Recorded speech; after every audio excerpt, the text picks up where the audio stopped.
statistika ekonomi yang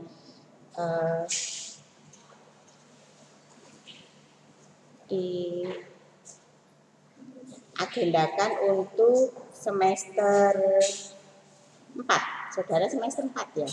Semester 4 dengan bobot SKS 3 SKS, kemudian pertemuan sebanyak 14 kali. Untuk kelas pagi itu dilakukan secara full offline, jadi ada pertemuan tatap muka. Tapi seandainya saudara tidak bisa hadir di kelas, saudara bisa mengikuti via Zoom dengan link yang sudah dibagikan. Untuk pertemuan pada hari ini, saya akan membagikan kontrak kuliah untuk pegangan kita melaksanakan perkuliahan selama 1 semester ini.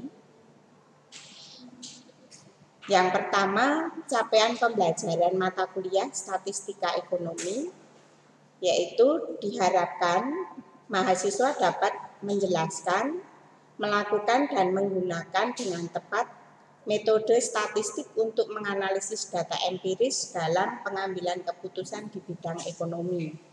Jadi saudara tidak hanya menjelaskan, tapi bisa melakukan penghitungan dan saudara dapat melakukan analisis untuk kasus-kasus atau soal-soal yang berhubungan dengan dunia ekonomi. Nah, adapun deskripsi mata kuliah statistika ekonomi, mata kuliah ini memberikan pengenalan kepada mahasiswa mengenai konsep dasar, lalu ruang lingkup dan metode statistika untuk menganalisis data empiris dalam pengambilan keputusan di bidang ekonomi.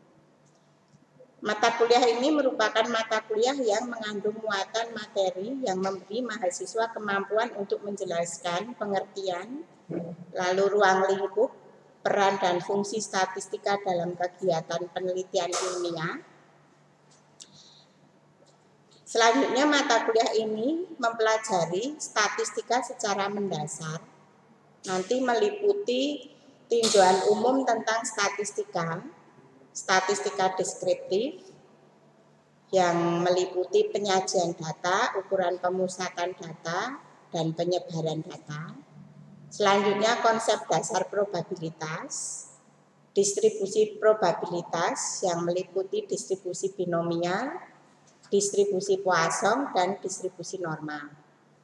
Berikutnya sampling dan distribusi sampling, statistika inferensial meliputi pendugaan parameter, pengujian hipotesis, dan statistika non-parametrik.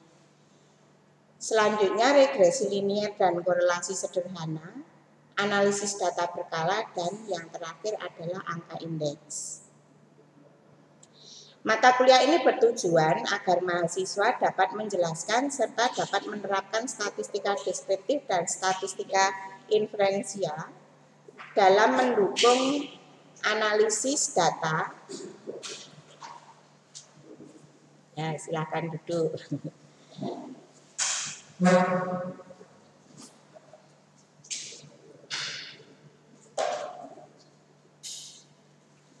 Serta hasil akhirnya nanti melakukan interpretasi hasil analisis data dengan tepat dan benar. Konsep dasar yang ditetapkan dalam mata kuliah ini adalah mahasiswa dapat menjelaskan konsep dasar statistika, mampu melakukan penyajian data dan mendeskripsikan data, meliputi tadi ya yang sudah saya jelaskan, ukuran pemusatan data, penyebaran, dan sebagainya tadi. Selanjutnya,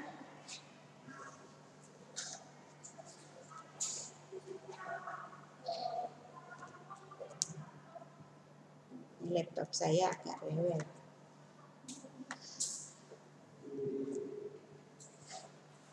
Untuk rencana pembelajaran dalam 1 semester ini, dalam pertemuan sebanyak 14 kali. Pertemuan pertama hari ini kita akan belajar penyajian data, lalu ukuran pemusatan data. Jadi 2 jam pada hari ini.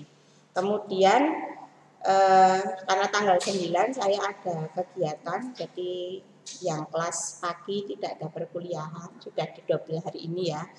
Kemudian pertemuan berikutnya adalah ukuran pemusatan data, konsep probabilitas, kemudian pertemuan kelima itu distribusi binomial, distribusi Poisson, dan distribusi normal. Pertemuan 6 dan 7 itu sampling dan distribusi sampling. Pertemuan ke-8 ujian tengah semester. Kemudian pertemuan 9 penduga titik, penduga interval, dan selang keyakinan. Pertemuan 10 dan 11 kita akan belajar uji hipotesis. Kemudian pertemuan 12 itu metode non-parametrik. Pertemuan 13 analisis regresi sederhana dan korelasi. Pertemuan 14 itu tren, siklus, musim varian irregular, dan angka indeks.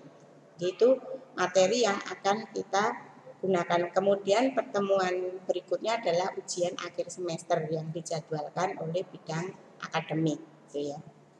Itu kira-kira yang akan kita pelajari. Lah, daftar referensi yang kita akan pakai itu saya menggunakan buku textbooknya adalah Statistic for Management and Economic Identify, Compute and Interpret. Ini karangan Gerard Keller. Bisa diunduh di, nanti saya linknya kasih ya, saudara bisa unduh di Statistic for Economic Accounting and Business Studies. Nah, kemudian ada juga buku yang pengarangnya Michael Burrow. Ini judulnya Statistic for Economic Accounting and Business Studies.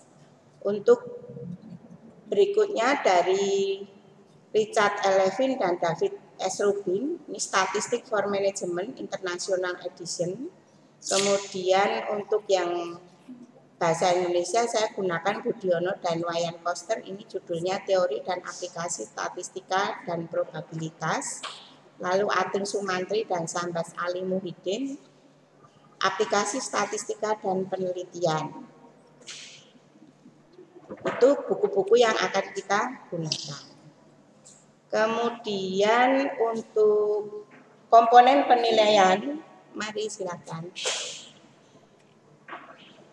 Sesuai dengan ketentuan dari program studi ada 4 komponen yang mesti kita penuhi, yaitu ujian tengah semester, ujian akhir semester, kemudian kuis dan tugas.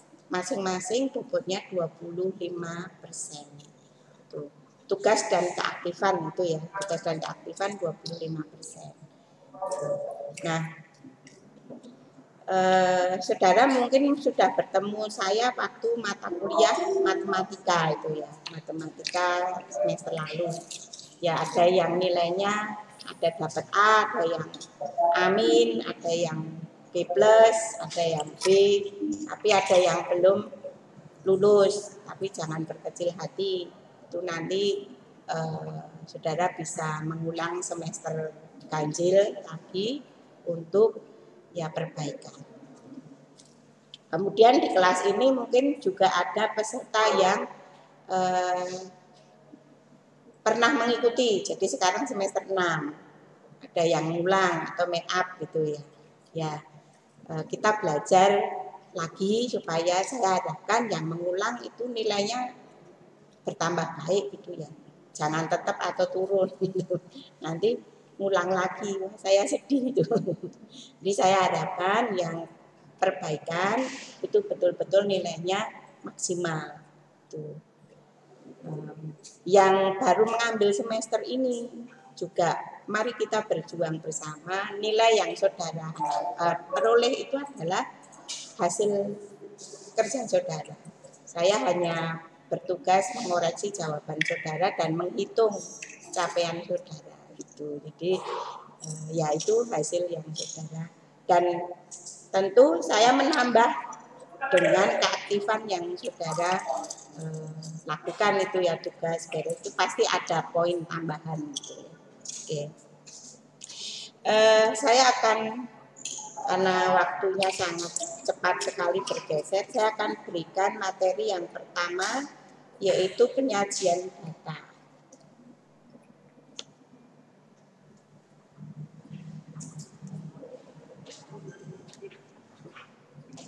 Kok tiba-tiba masuk sini?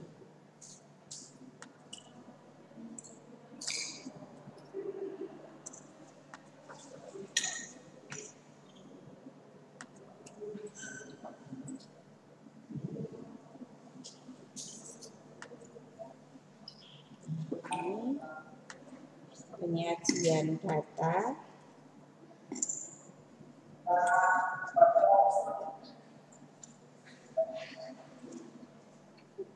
Mana lepas.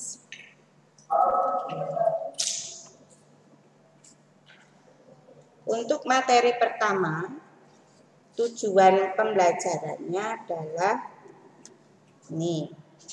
Nanti selepas mengikuti materi ini, saudara dapat membuat dan menyajikan data menjadi informasi untuk pengambilan keputusan. Kenapa?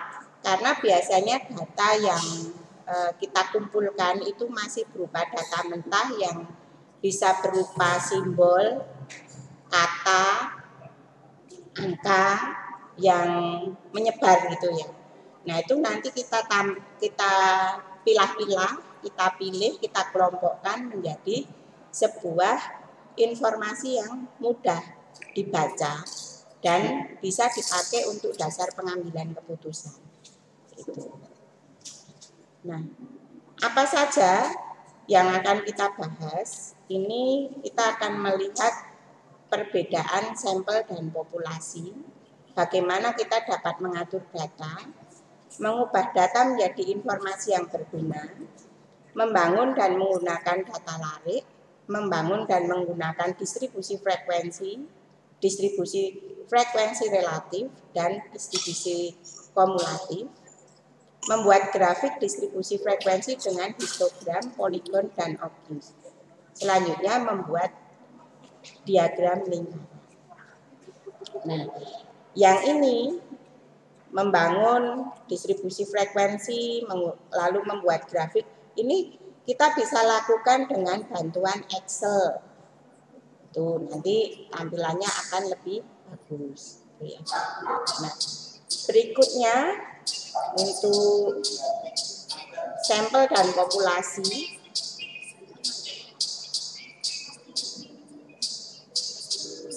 Perbedaan sampel dan populasi. Kalau populasi, populasi itu adalah seluruh observasi yang memiliki karakteristik yang sama. Jadi, kalau digambarkan lingkaran besar ini disebut dengan populasi. Ini semua anggotanya ini merupakan objek atau subjek yang bisa diamati. Kalau dia dikenai berarti dia objek yang diamati. Nah, ini populasinya.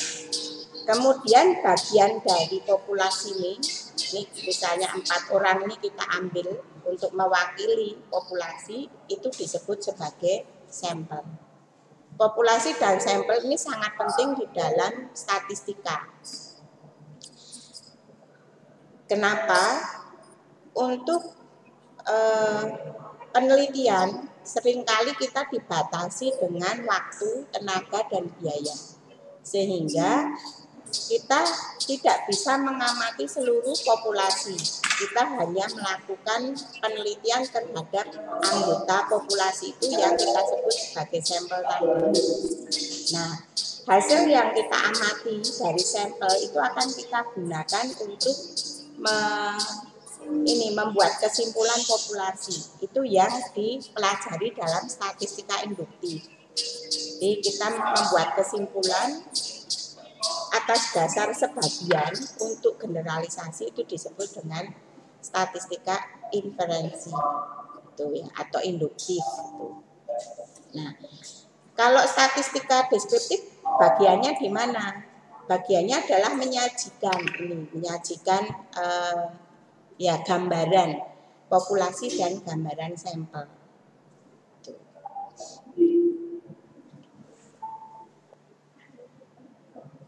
Bagaimana kita dapat mengatur data? Agar data dapat bermanfaat, observasi harus diorganisasi agar kita dapat memilih pola dan menghasilkan kesimpulan logis. Ahli statistik memilih observasi mereka sehingga semua kelompok yang relevan terwakili dalam data. Jadi kembali ya di sini. Ini yang diambil kan 4 anggota ini. Nah, ini ahli statistik itu bertugas mencari. Kalau misalnya dia hanya meneliti sampel, dia mencari sampel yang mewakili karakteristik populasi. Kalau populasinya homogen, seragam, itu maka jumlah sampel di sini nggak perlu banyak-banyak. Sedikit saja itu sudah mewakili. Ambil contoh apa? Misalnya darah dalam tubuh seseorang itu ya. Dari ujung kepala sampai ujung kaki sampai ujung-ujung jari itu kan kalau orang itu darahnya bergolongan O, diambil di ujung jari tangan itu ya pasti golongan darahnya O. Diambil dari ujung kaki juga O. Jadi ketika hanya bertujuan mengetahui golongan darah nggak perlu ambil di mana-mana. Cukup ambil salah satu bagian, satu tetes mungkin lalu dilihat golongan darahnya. Karena sudah dipastikan seluruh tubuh orang itu golongan darahnya O. Tapi beda kalau misalnya kita akan meneliti misalnya tingkat pendapatan masyarakat. Tingkat pendapatan kan beragam. Satu kelas ini saja kan uang saku saudara saya yakin beda-beda. Ada yang dikasih orang tua, ada yang nyari sendiri. Kalau yang dikasih orang tua itu juga tergantung kemampuan ekonomi dari orang tua. Kalau nyari sendiri itu kalau bekerja terbatas pada gaji. Tapi kalau saudara berwirausaha itu tidak terbatas. Seberapa waktu dan tenaga saudara untuk mendapatkan pendapatan itu terserah kan itu ya. Jadi, nah itu perlu nanti kalau misalnya mau menghitung rata-rata tingkat pendapatan mahasiswa akuntansi kelas pagi itu ya itu kalau diambil sampel kalau dihitung seluruhnya akan ketemu rata-rata yang pasti itu ya. Tapi kalau hanya diambil sampel tentu dikelompokkan dulu. Kelompok misalnya mahasiswa yang terima uang saku dari orang tua, ada yang mahasiswa yang bekerja. Nah, itu dikelompokkan dulu. Nah, kemudian sampel itu diambil perwakilan dari mahasiswa yang uang sakunya dari orang tua. Kemudian kelompok wakil dari mahasiswa yang bekerja. Nah, itu kemudian diberi pertanyaan suruh ngisi form gitu misalnya. Nah, nanti di rata-rata baru ketemu itu nanti mewakili tingkat pendapatan kelas ini. Nah, berikutnya itu ini contoh ya tadi ya. Contohnya sudah saya ceritakan itu, jadi kita lewat saja. Mengubah data menjadi informasi yang berguna. Data yang dikumpulkan baik dari sampel maupun populasi perlu ditata atau diorganisir, disajikan secara sistematis dan rapi sehingga mudah dan cepat dimengerti oleh orang yang berkepentingan dengan data tersebut. Dilihat dari waktu pengumpulan data dibedakan menjadi data cross section, data time series, dan panel data. Apa ini data cross section? Data cross section itu kalau data dikumpulkan pada satu titik waktu dengan melibatkan banyak objek. Itu namanya cross section. Tadi contoh menghitung rata-rata pendapatan mahasiswa akuntansi kelas pagi itu ya.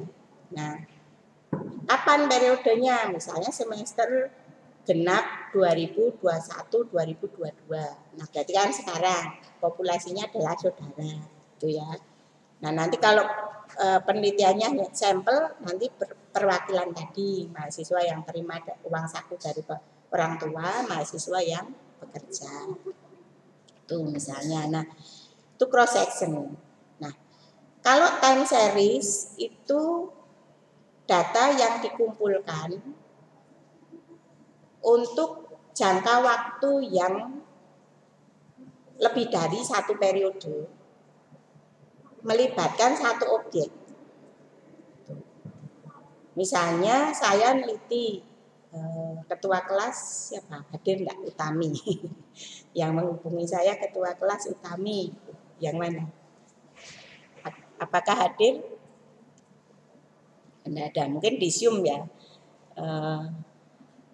Ya, misalnya atau saudara, saya tunjuk saja. Misalnya yang berkerudung biru muda, siapa namanya? Hara. Hara terima uang saku dari orang tua atau bekerja sendiri? Dari orang tua. Nah, misalnya mau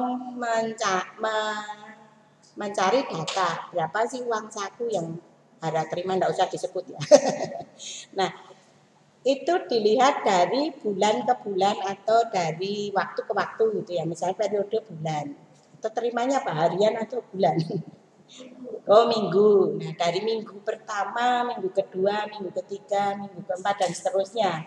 Misalnya diamati selama 3 bulan. Nah, apakah data itu berubah atau tetap? Itu namanya time series. Di data historis ya. Di data uang saku yang Hara terima dari orang tua. Minggu pertama bulan Januari, minggu kedua bulan Januari, dan seterusnya sampai minggu pertama Maret. Nah, itu akan terkumpul data. Deret data itu namanya data time series. Kalau cross section tadi, uang saku yang saudara terima satu-satu dihitung. Periode ini, kelas ini. Hara, sampingnya siapa? Eca. Belakangnya Anissa, Sekar, Amelia, dan seterusnya ya. Nah, itu jadi data cross section namanya. Nah, kalau data panel bagaimana? Data panel itu gabungan antara cross section dengan data time series. Cross section tadi objeknya banyak, time series itu yang banyak waktunya atau periodenya. 5 tadi Hara, lalu lupa tuh. Ica, lalu tadi ada Sekar, ada sampingnya itu tapi Anissa. Nah, misalnya 4 ini objeknya 4. Dari Januari minggu pertama sampai Maret minggu pertama. Di periodenya berapa? Januari ada 4 minggu, Februari 4 minggu, 8, Maret 9 periode. Kemudian 4 orang. Itu disusun menjadi data panel. Jumlah datanya berapa? 4 kali 9. Itu kalau panel data. Kalau cross section hanya 4 tadi, kalau yang diamati 4 orang. Kalau time series 9. Nah, masing-masing ada kelebihan dan keuntungannya. Untuk cross section itu kita bisa mendapatkan gambaran objek itu ya pada periode tertentu karena pengamatannya kan hanya sekali. Jadi kita bisa membandingkan antar objek. Kalau time series itu kita bisa melihat perkembangan. Ada kenaikan atau penurunan selama periode tertentu. Tapi hanya satu objek. Ya kan? Kalau cross section tadi ada perbandingan antar objek. Tapi kalau time series itu perkembangan dalam periode yang diamati. Tuh. Nah, kalau panel data ini keuntungannya adalah kita bisa memiliki jumlah sampel, jumlah data ya, jumlah data itu yang banyak. Kalau cross section tadi hanya 4 karena yang diamati 4. Time series hanya 9 karena 9 minggu. Tapi kalau kita menggabungkan, kita akhirnya punya data berapa? 4 kali 9, 36 data. Nah, semakin besar jumlah data, maka rata-rata yang dihasilkan itu semakin halus gitu ya, semakin mendekati yang mendekati ya yang objek yang diamati itu ya. Itu. Yeah. Oh, yang Zoom enggak nyambung. Padahal ini sudah itu. Coba. Ini